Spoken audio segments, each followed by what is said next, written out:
Hey guys, welcome back to Two Modern Vegans. My name is Carlos, and today we're back with another amazing recipe. We're gonna be making vegan steak. This steak is banging, and it's so versatile. You can use it in so many different type of ways. For all you guys that have never heard of vegan steak before, this is going to be made with vital wheat gluten, aka seitan, aka wheat meat. It goes by a ton of different names. And all it is basically the flour. When you wash away the starch, what's left over, and it'll make this protein that has like the texture of meat. Another cool thing about this steak is that you can actually freeze it for future recipes. So in that regard, you can make a whole lot and then freeze it, and it's actually really economical to make as well. The thing is, it doesn't taste like anything at all almost by itself. We're gonna have to pack it with a lot of flavor. It does take a little bit of work, but it's definitely worth the added effort. Let's get into this video, and here are the ingredients that you're gonna need.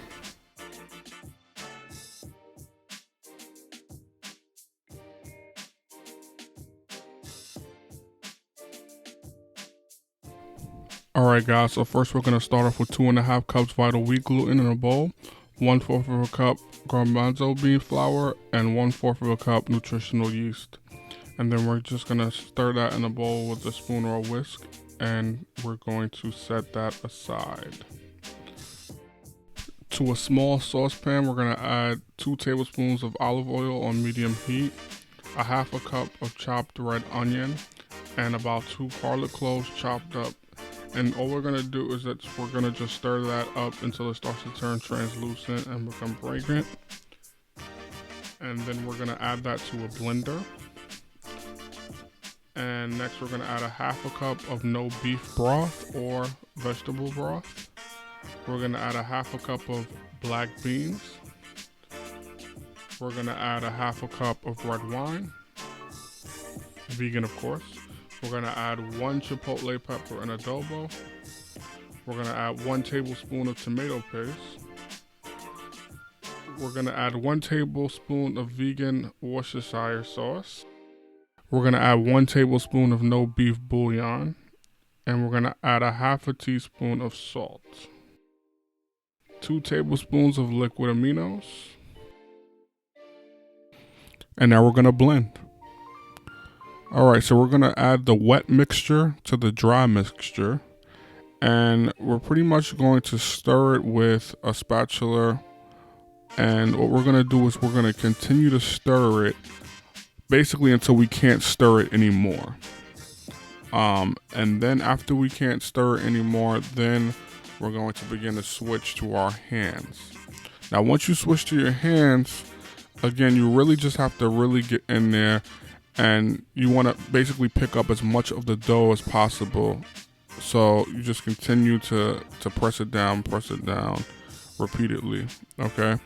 Then after you get everything in the bowl to stick to the dough, to switch this to a flat surface, you are going to need to really knead the dough repeatedly, and you're going to really have to smack it down, hit it, punch it, basically do whatever you want. Take your anger and frustration out of it, because it's going to be really soft at first, and the more that you knead it, and the more that you're rough with it, and the more that you hit it, all these different things, they're basically going to help with the texture, and that's going to help the texture be more meat-like, and it's basically going to firm it up, okay? So you'll know when it's ready when it starts to feel more firm to the touch. And it should probably take you about anywhere from 10 to 15 minutes or so. So now you're just going to break it up into however many steaks you want. So I made about, I think I made about 5, but you can get like around 6 steaks out of this, depending on the size that you want. So what you want to do is you want to break it apart into about 5 to 6 balls, and that's going to make about 5 to 6 steaks, depending on the size that you want. And what you want to do is you want to take each one by one and roll it out, and basically try to flatten it as best as possible by smacking it and flattening it down. But you can use a rolling pin. It may be easier for you, but I prefer to use my hands. So basically what you're going to do is you're going to continue to flatten it, push it down, get all the air out, and you're basically going to try to shape it like steaks. And the more, again, you smack it down and shape it up, it should start to resemble a steak-like shape, okay? And it should look something like this once you finish one, and you're going to do this, one by one. So now I'm just going to pick up one to show you about what it should look like. So the texture should be somewhat soft, but as you can see, it should look something like this. It's going to still have a little bit of give because we haven't cooked it yet. But this is about what you want to look for. And now what you're going to do is wrap each of the steaks in aluminum foil individually. And you're just going to wrap it nice and tight.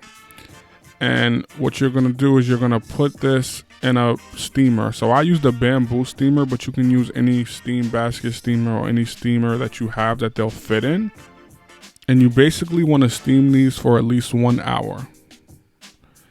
And when they come out the steamer, you're going to put it, and be careful, it's going to be hot, but you're going to put it directly into the freezer, because that's going to help it get its texture. Or you can keep it in the freezer for at least 8 hours if you do it earlier in the day. So once you take it out the freezer and let it defrost, the steaks are going to look something like this.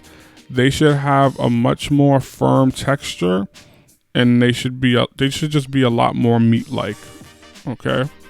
And at this stage, the steaks are done. You can use these in a whole bunch of different ways and a whole bunch of different recipes, which I'm going to show you later. All right, guys, so this is just a preview of our next recipe, which is vegan steak tacos. This is just to show you what it would look like as a completed steak. You can put this in any marinade, and then you can just basically grill this. But I'm going to show you how to make this a whole lot of different ways, and a lot of future recipes and videos. That's it, guys.